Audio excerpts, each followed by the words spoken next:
वो और भी अंधे हो गए थे।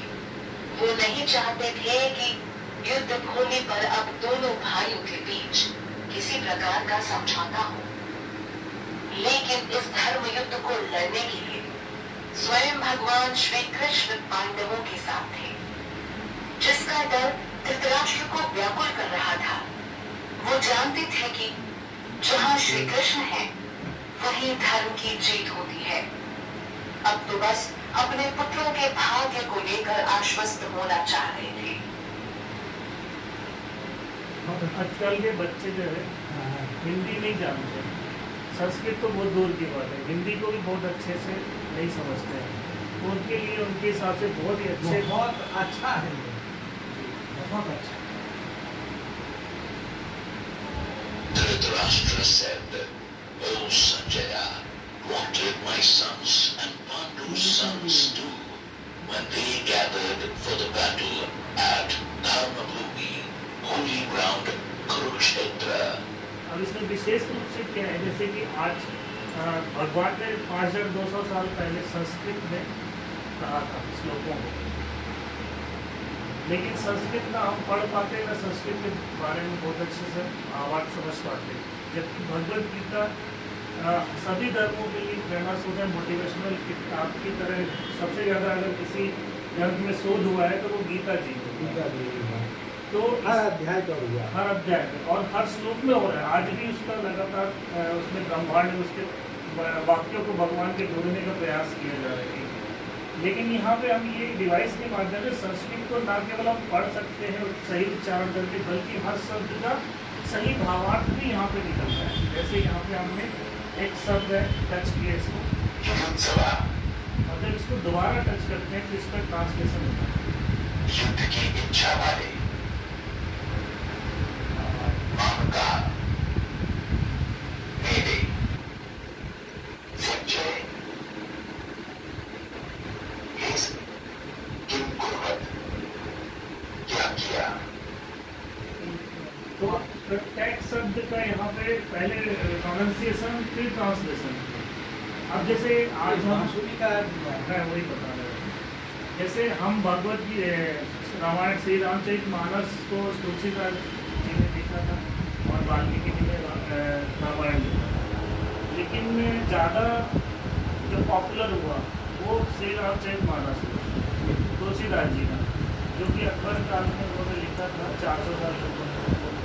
और वो क्योंकि अवधी भाषा में लिखा और सामान्य बोलचाल में हम लोग समझ पाए, हाँ, दोहे चौपाई और छंदों में लिखा।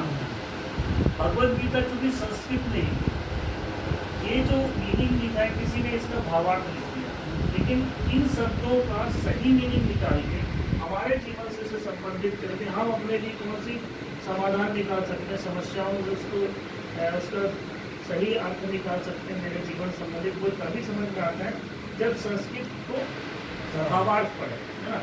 तो संस्कृत में पढ़ना चाहिए। तो ये भावार्थ को हमारे लिए बनाने के लिए ये शब्द यहाँ पे हम लिख सकते हैं अलग अलग, और उसकी मीनिंग निकलती है भावार्थ लिखने से। लेकिन तुलसीदास के भावार्थ ज़्यादा आज हम लोग प्रचलन में है। उसकी वजह है कि इस भावार्थ को भजन के और दोहे के रूप में उन्होंने कहा। पहली बार इस गीता को ऐसा किया गया है कि इस गीता में जो भावार्थ है वो भजन के रूप में गाया है, चौपाई के रूप में। वो ये बांसुरी को टच करते ही यहाँ पे इस भावार्थ को गा के सुनाया है।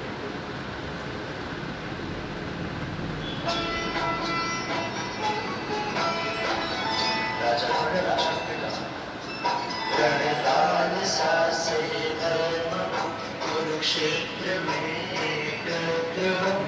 मेरे सुतों ने पांडवों ने क्या किया संजय कहो। तो ये इस तरह से इसको चौपाई के रूप में कहते हैं। अभी जैसे हम ये गीता अभी हम लोग हिंदी, संस्कृत और अंग्रेजी में सुन रहे हैं, ये पूरे विश्व में सुनने के लायक ऐसा बनाया गया इसको कि हर भाषा में इसको सुन सकते हैं। कैसे सुन सकते हैं, इसके लिए यहाँ पे लैंग्वेज सिलेक्शन के लिए एक यहाँ पे बुक मार्क दिया हुआ है। तो जैसे मैं मराठी हूँ तो मैं इसमें मराठी में सेलेक्ट करूँगा। अब ये संस्कृत और अंग्रेजी तो सेम रहेगा, लेकिन लेकिन जहाँ हिंदी लिखा है उसको टच करते ही वो मराठी बोलना शुरू करते हैं। धृतराष्ट्राने विचारले, हे संजय, धर्मभूमी कुरुक्षेत्रामध्ये युद्धाच्या इच्छेने एकत्रित जमलेल्या माझ्या आणि पांडूच्या पुत्रांनी काय केले? ऐसा ये 15 लैंग्वेज इसमें दिया हुआ है। इसके साथ में फ्रेंच और स्पेनिश भी है, मतलब फ्रांस के लैंग्वेज है फ्रेंच और स्पेन की लैंग्वेज स्पेनिश।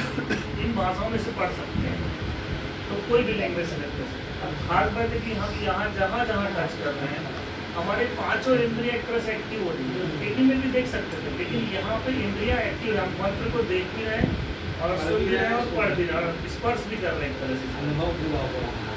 तो लेकिन टच करने से अलग अलग जगह चल रहा है। अभी आप इसको सिर्फ सुनना चाहते हैं, वो भी सिंगल टच में, तीनों भाषाओं में सुनना है अगर तो सिर्फ ओम को टच कर दीजिए। ओम टच करते ही पहले संस्कृत चलता है, फिर हिंदी चलता है, फिर अंग्रेजी चलता है।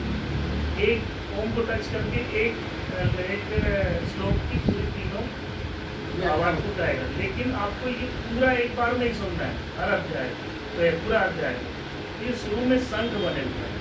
तो ये सिंगल संघ का मतलब है एक लैंग्वेज में केवल ही कहेगा, एक लैंग्वेज में पूरी भगवत गीता है। डबल संघ का मतलब है कि ये संस्कृत पहले कहेगा और फिर आपकी लैंग्वेज जो आपने सेलेक्ट किया है उसमें उसका भावार्थ कहेगा।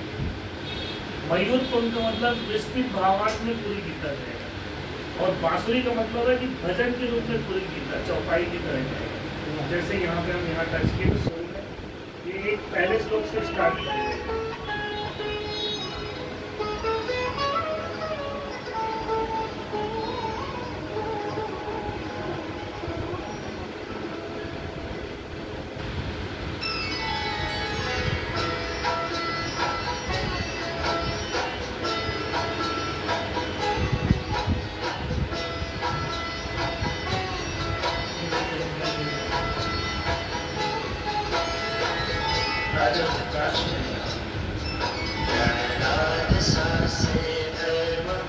कुरुक्षेत्र में एकत्र मेरे सुपुत्र पांडवों ने क्या किया संजय कहो।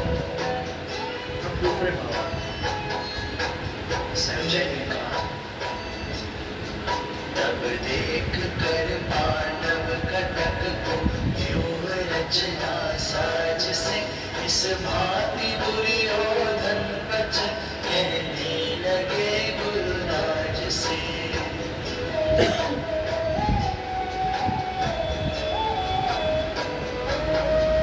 आचार्य भक्ति से निसार पांडवों की देखी, तब शिष्य बुधवर द्रुपद सुत ने दल सभी व्यूहित की।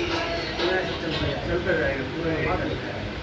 अब इसमें क्या है, जितने चित्र बने हुए हैं आप इन चित्रों को जब टच करते हैं तो वो उस ध्वनि को निकालता है जो चित्र बने हुए हैं।